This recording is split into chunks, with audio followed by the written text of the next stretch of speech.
विमल पांडे जी,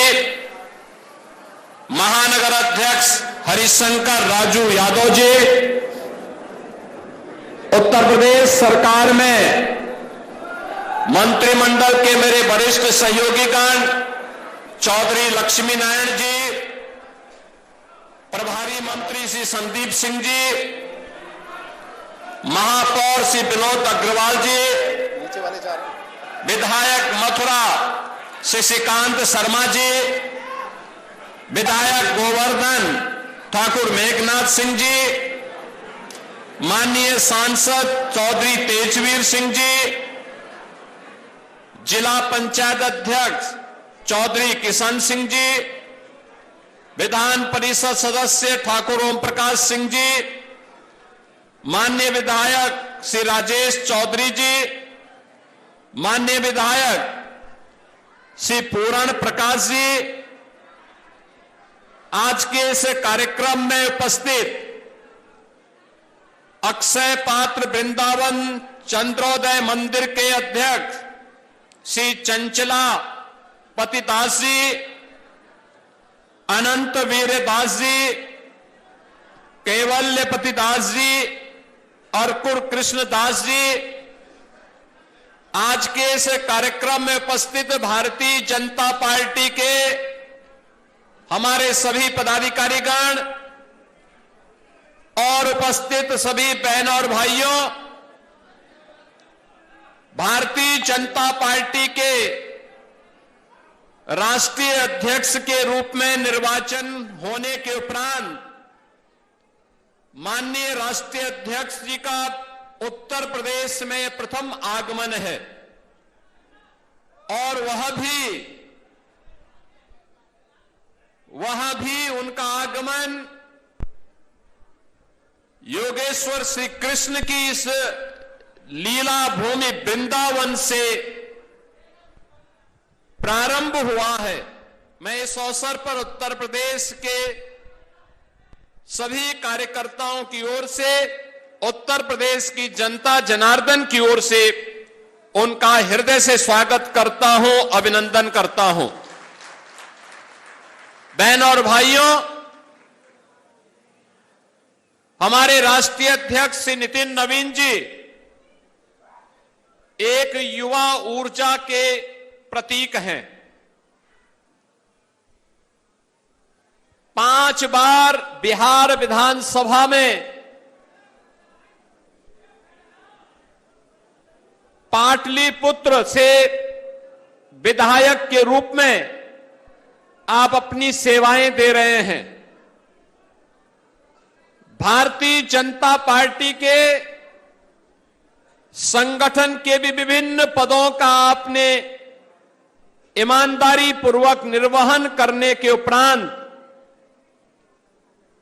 अब आदरणीय प्रधानमंत्री जी की प्रेरणा से, उनके मार्गदर्शन में भारतीय जनता पार्टी ने श्री नितिन नवीन जी को अपने राष्ट्रीय अध्यक्ष के रूप में ये नया दायित्व दिया है और उस नए दायित्व के उपरांत आज उनका ये प्रथम आगमन योगेश्वर श्री कृष्ण की इस पावन धरा पर हुआ है। बहन और भाइयों, ये हम सब के लिए अत्यंत आह्लादकारी क्षण है जब यहां के कार्यकर्ताओं को यह सौभाग्य प्राप्त हुआ है कि वे अपने राष्ट्रीय अध्यक्ष जी का यहां पर स्वागत कर सकें, अभिनंदन कर सकें। वैसे भी यह धरती ब्रजभूमि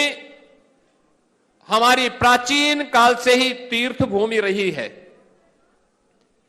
यहां मथुरा, वृंदावन, बरसाना, गोकुल, गोवर्धन, नंदगांव, बलदेव, ये सभी तीर्थ हजारों वर्षों से हर सनातन धर्मावलंबी के लिए एक नई प्रेरणा रही है।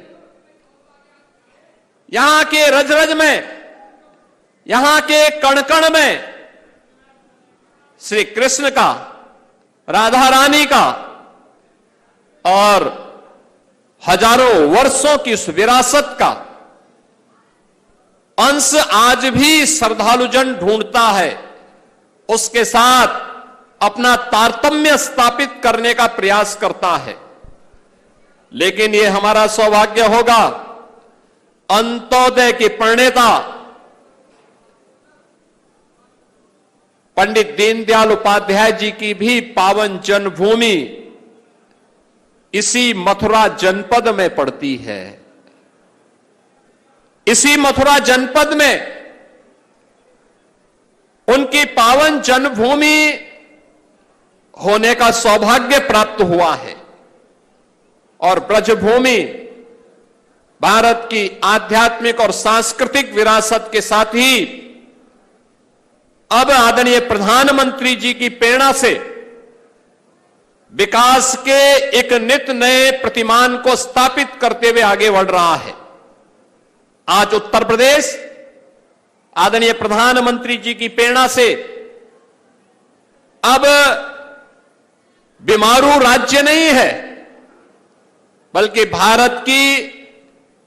अर्थव्यवस्था का एक ब्रेक थ्रू बनकर के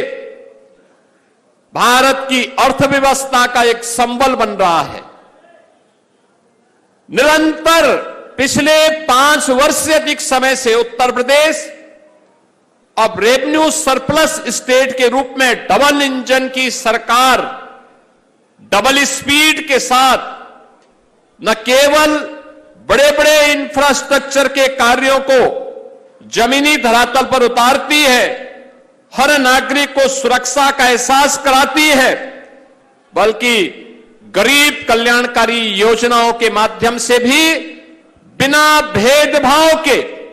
वंचित को वरीयता के आधार पर शासन की योजना का लाभ समाज के प्रत्येक तबके को देने का कार्य कर रही है। क्या नौजवान हो, क्या अन्नदाता किसान हो, क्या महिलाएं हो और क्या विरासत को सम्मान देने का कार्य या विकास की योजनाओं को बिना भेदभाव के गांव से लेकर के शहर तक प्रत्येक जगह प्रभावी ढंग से लागू करने का कार्य आज सब उत्तर प्रदेश के अंदर डबल इंजन की सरकार के माध्यम से देखने को, जानने को प्राप्त हो रहा है। अब उत्तर प्रदेश का नौजवान पहचान के लिए मोहताज नहीं है। देश के अंदर जहां कहीं भी जाता है अब वह कह सकता है कि मैं उत्तर प्रदेश का वासी हूं। हर व्यक्ति, सामने देखने वाला व्यक्ति भी गौरव की अनुभूति करता है। एक समय था जब उत्तर प्रदेश के सामने पहचान का संकट खड़ा किया गया था। एक समय था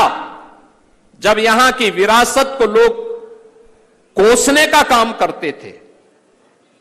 हमें अपमानित करने का काम करते थे।